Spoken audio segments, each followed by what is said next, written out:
You ever open up Beyond All Reason and just crave a certain kind of a game? I know I certainly do, and I doubt I'm the only one here. Today looked like exactly the kind of match that I was looking to watch here as I made my way home. So today, without further ado, we'll dive right into a 5 versus 5 that happened on Red Rock Desert. A map, again, that we don't take a look at all too often. I've been on a little bit of a bender on maps that we don't take a look at all too often, but we will be back to Supremismus as well. I've got a Supremismus replay that was sent over in the replay submissions we'll be taking a look at very, very shortly, if not next time.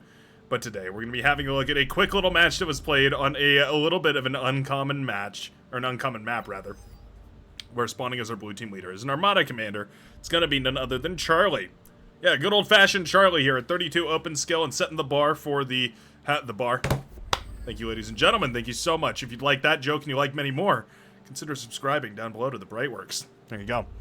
Charlie here at 32 open skill, going to be showing us what they've gotten as Armada commander and spawning up on the high ground right here, which is a little bit of an interesting position. We'll get into that in just a second here, but going to be leading us for the blue team with the OS lead for the match, right? So 27, that's what, 5 OS above the red team leader here. Spawning on the island and going into, ooh, some Legion drone play. Ah, okay.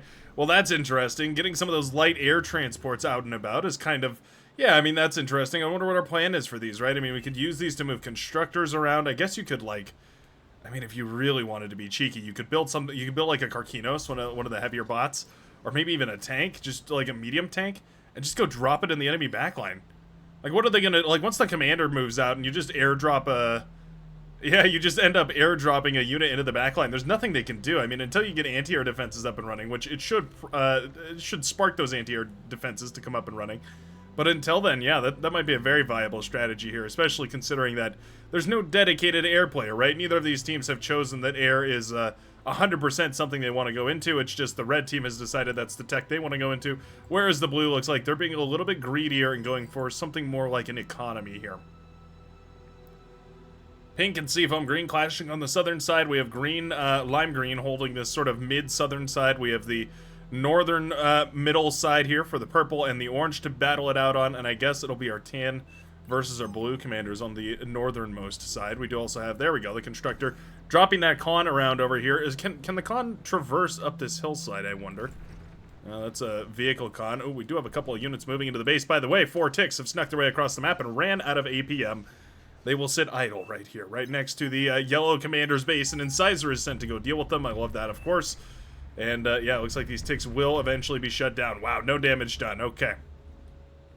A critical stall right there for that team for the purple commander. Sorry, click unload button, bottom left. I love the coaching here. Let's have a look at the traversability. Yeah, not seeing much. The purple is untraversable. The green and brown are traversable. There's not really any way to get this thing up here other than with the transport. Okay. You know what I like more than this? Putting it over here. Yeah, why not grab the enemy metal extractors, right? Try and put it over here, build some LLTs, make this a super awkward position. Excuse me. Had a delicious dinner of some oil toast. Wonderful stuff. Wondering what on earth the most harassment you could do with one of these would be. I imagine putting it over on this island and then building some, like, LLTs and then, like, maybe, I mean, you could, I mean, if you really wanted to go for it, you could drop, like, build power over here and go for a gauntlet or an agitator or something like that. Or, of course, you could always just go for, you know, heavy laser towers and cut off certain sections of the map right here. Scout fighter does come across the map. Will get shot down. Pardon me, gotta clear the old throat. Having a bit of a sore throat recently. I've been trying to keep up with the cast, but, man, as a commentator, let me tell you, earlier in my life, it had never occurred to me how bad a sore throat could be. Nowadays, with the YouTube channel, suddenly I'm realizing just how dangerous those can be. Looks like a couple of ticks tried to sneak by over here into the hot pink base. No damage was achieved over on this side as well. So far, excellent defense from the red team. Aggression has been super duper high here from the blue team. They have not managed to find any purchase, which is super cool. Incisors making their way up this little hill here to try and put a little pressure on, not aware that there's actually nothing over here. Not the end of the world, of course. I mean, it's not like this can go down and do a bunch of damage after they've moved up onto this hill, but you've effectively denied this hill, right? I mean, it's going to be difficult for units to push in. Murloc, the commander, is actually going to start moving in. I think it's probably the only appropriate response that really can deal with that all on its own. Couple of aggravators firing their twin missile barrage out for, well, out into the distance. One of those weird questions about Beyond a Reason is, why do these have 2 missile launchers? Like, they alternate between them, of course, but they can't, like, use them both at the same time. I feel like it would make more sense to just have the one. I don't know. Like the Ballista, for instance, the Legion rocket bot. It's only got the one tube and an energy pack on the other side. I love that Legion bots all kind of look like they came off the same chassis, too. Like, this absolutely looks like a bigger, upgraded version of the Satyr. And the Satyr just looks like the big brother to the Goblin. They all kind of like, they all have the exact same sort of chassis, right? Weapon on one side, energy pack on the other side, 2 legs, lots of fury. Very cool stuff. Oh, okay. Cheeky transition here from the Red Commander, who's gone into those overcharged metal extractors to make up the metal deficit of not being over here on land, and has gone ahead and decided to go into Hovercraft gaming. Okay. So we're going to be going for the Cardea, the shotgun hover tank, which is a beast. It does huge damage. It actually can compete with boats. I mean, to give you any measure of perspective for how powerful this thing actually is, it can compete against navies to a certain degree, T1, and to a very limited degree, T2. It means that it's a beast out there on the field, and especially if it ends up actually going up against vehicles, it can do tons of damage because it benefits a lot from getting really up close and personal, and the vehicles kind of tend to do that anyways. As they run by and sort of kite back and forth, they will oftentimes come within firing range. The, weak. The, oh no, called him the low APM. Yikes. Although insulting, it is also a valid strategic play, right? You do want to target the weakest points in your enemy's defenses, and oftentimes, as sad as it is to say, it's gonna be those low OS players. 15 OS Spiffy here, absolutely my hero for today. Gonna be going for a whole bunch of walls to set up a brilliant little static defense line here. Has a bunch of LLTs and then the walls to kind of deny some of this aggression, sort of pushing the movement back here. Wow. And there we go, another learning opportunity for all you fine folks at home. Don't do a double agitator. That is a T2 labs worth of metal going into static defenses that I think will probably get 6 kills total.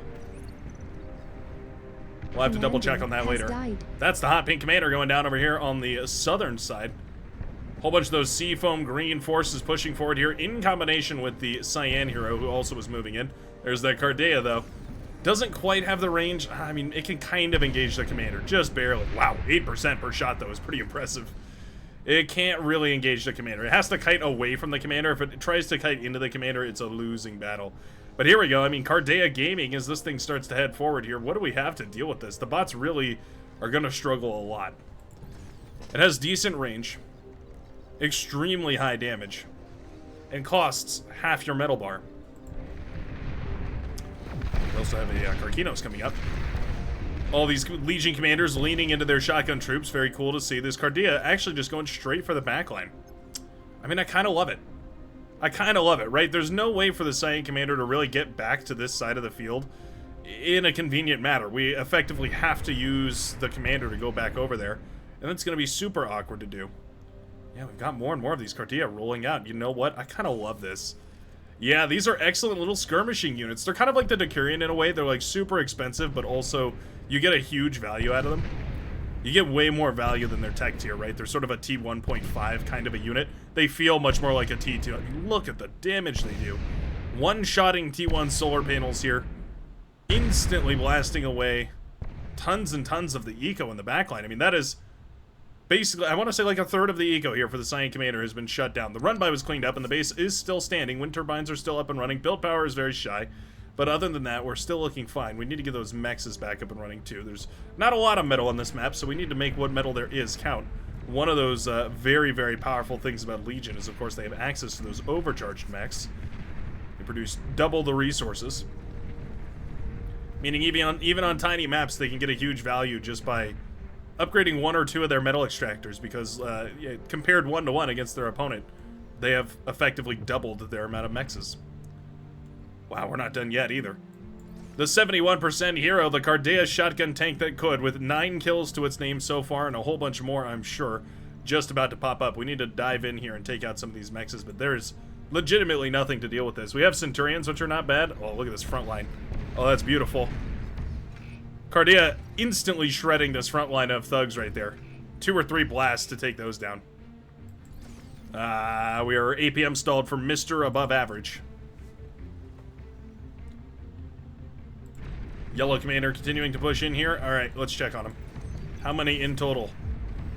10 kills in total. Wow, alright. Well, color me impressed. I was frankly expecting quite a bit less. I thought I overestimated. Build power falls. Construction bot's not going to serve much of a chance here either. Look at the recoil, knocking the construction bots around all over the place. That is too funny. And there we go. Yeah, I mean, we can just latch onto the lab. This thing does so much damage. You may as well.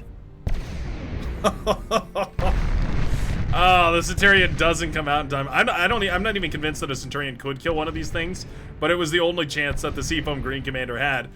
Absolutely annihilated by one single Cardea. The right unit in the right spot at the right time doing the right damage, and suddenly you've got a game-winning play right here. The entire backline has been obliterated for Spiffy, forced to consider either going back or rebuilding on the front line. And now that we're under fire from an agitator of the Yellow Commander's building, this is just getting more and more awkward right here. This is basically impossible to hold on to. Without reinforcements anyways, it's going to be very, very awkward. Thugs trying desperately to catch up with this thing. The hero Cardea, the one that wiped 2 bases. We do have more coming up, by the way. We also still have this frontline base available here for the Cyan Commander, who did dip out from the front line in order to go rebuild all this. Not bad. Obviously, it does mean, though, that your front line is lacking that 300 build power from the Commander. We have a couple of construction turrets, but not a lot. And we aren't producing anything, crucially here, which is the major issue. These Cardea absolutely could have stormed through this T1 defense line. Heavy laser towers do a bunch of damage, have a bunch of range. Don't do enough to shut down these T1, T1.5, T whatever Cardea shotgun hover tanks. We're actually going into a vehicle lab here. Okay, so we've gone for a transition. We're moving out of the hovercraft and into the land-based vehicles, going for a couple of lances, mostly just to blast down the static defenses here as efficiently as possible. Not worth wasting the Cardea if you can help it. Speaking of not wasting. 15%, 33 kills, 3 chevrons, and an absolute terror to the blue team. I mean, look at this. The front line completely unenforced because, well, the back line had absolutely no production. Frontline vehicle laboratory. I mean, it's the best we can do, but it's not good enough. Agitators, I will finally give them credit. I'll relent that they, at the very least, did manage to put a bunch of hurt on these tanks, softening them up a whole bunch, but there's not really any follow-up here. Medium tanks are just too durable. Just too fast.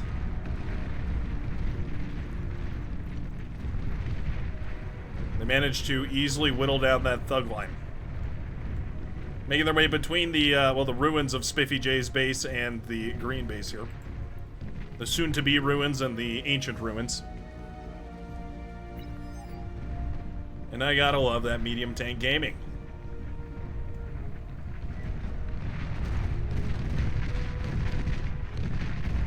All this possible, right? Because of one crucial run-by from the Red Commander. Lances helping to break this front line. The static defense falling immediately. My goodness, look at the melt on that Commander. Going down from 100% to 40% in like 3 shots. And they survived the explosion too. Oh, Cardea are good, aren't they? 550 metal, they're expensive. But man, you get a beast of a unit for what you pay for. Wow. Excellent control from the Red Commander, not letting these get degunned. If they had been degunned, obviously you lose a huge investment. Keeping those alive long enough to do tons and tons of damage on the front line means that this game is effectively over. Blue Commander going for some kind of play right here. We have the Banshees that have been built up here to try and snipe whatever is possible. Constructor goes down, which does mean that this northern highland area, this mountain range that's full of metal extractors, will be forfeit. Do we have any kind of air left in this team? I don't believe so. T2, we've got T1. We don't have any air over here either. We're going for T2, yeah. Okay, well, This could be huge. No anti-air started up. T2 Lab is scouted right here. Build power and E-converter should be the primary targets. Hey, you know what? Banshees, I mean, if they're uncontested, those are some soft targets, and that's exactly what a Banshee loves. Okay. 1 base down. We've got to kill 3 bases in order to bring this game back into equilibrium here. Lot of work for a couple of Banshees to do, considering how easy these die to, I mean, even just the lightest pinch of anti-air. And yet, we only have the lightest pinch of anti-air. 1 single trasher has been built here. And we're really hyper-focusing on the tank commander's base right now. I think if we had moved on... I mean, this base is dead. There's no constructors left to build that T2 lab. Yeah, there we go. Okay. Banshees are going to carry on their wayward souls. Moving in now on Envious, the front line here of the tank commander, whose backline has just been ravaged. Apparently these drones are anti-air. I had no idea. That's a talented drone pilot to manage to not only catch an aircraft with the drones, but also fire at it. 1 AA turret has been set up, but fighters, more importantly, have been queued up here by the red commander. We're streaming them out of the laboratory 1 by 1, and eventually they'll make their way across in time to intercept a whole bunch of these Banshees as they start to lay waste to this little fortress here on the high ground. I think these Banshees loitered a little bit too long, trying to kind of harass the tank commander a little bit more. If they had continued down towards the southern side, the T2 lab wasn't up and running here for the yellow commander. This side wasn't really covered either. Nice air transition from the red commander, remembering that that's a possibility and going for that. Very, very nice indeed. Lances and Cardea. What a potent combo. This is maximum damage, maximum HP, maximum cost. That's what this composition is right now. And you know what? All made possible, brought to you by those Legion overcharged metal extractors. Yeah, really the only reason why this was even doable in the first place, I believe. Commander destroyed. Another commander down. Would love to see a little repair on these Cardea. Will it even matter? I don't think so. Look at how they trade against these bots. Now granted, these rocket bots should not be trading at close range like this. They're meant to be kiting against these kinds of units. The range on a rocket bot, not sure what it is exactly, but I'm pretty sure it's a little bit longer than the Cardea. If not almost exactly the same. But, of course, the Cardea loses damage as it fires out to range because of that shotgun effect. And there we go. Yeah, we're going to get a little repair. Lance is going to continue firing forward here. Fighters being pulled overhead as well to make sure no shuriken can be used. Lance's work is anti-air as well, but it's always best to have a couple of solutions to every problem. Air platform goes down. T2 laboratory halfway built and decay. Blue commander in some trouble as some T2 units are heading out to the field here, but we've got a giant field of wreckage. Finally, it looks like that drone platform will go down from the gauntlet that's been shelling away at it for minutes now. Our green hero is forced to face one of the most devastating units I think we've seen in a good long while. Ladies and gentlemen, the humble shotgun hover tank. Now, I've always suspected this unit was really, really good, but I had no way of proving it, right? If you go hovercrafts on literally any map, you're called a madman. In this case, it was a well-managed insanity, as our red hero managed to pump out just enough of these and put them in the right spot to buy a little more time to produce a few more, to buy a little bit more time to make a couple more, and eventually found themselves in a fantastic position. Love that we've reclaimed all these metal extractors too. That's really, really sweet. Grabbing all these mexes with the T2 constructors right here. What are these called again? Acesso. Acesso? Somebody taught me how to pronounce it in the comments, but I've already forgotten. Classic Brightworks maneuver. We have a bunch of open mexes over here as well. I think the plan is to go for the T2s on those. Worth grabbing the T1s if it's going to take you a while to get the T2s up and running, but of course, easier said than done.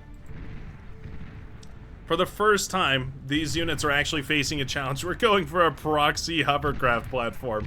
Mr. Above Average, living up to the name indeed here, as we go for the proxy hover platform in order to pump out. Oh, we're going for a constructor. I figured we might be going for more Cardea.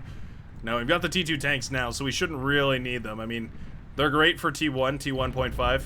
T2 is going to be much more cost-effective here, though. The Triton are rolling out, one of my favorite skirmisher tanks in the game. They have a lot of range, they have multiple weapon modes, or rather they have multiple weapons, not multiple weapon modes.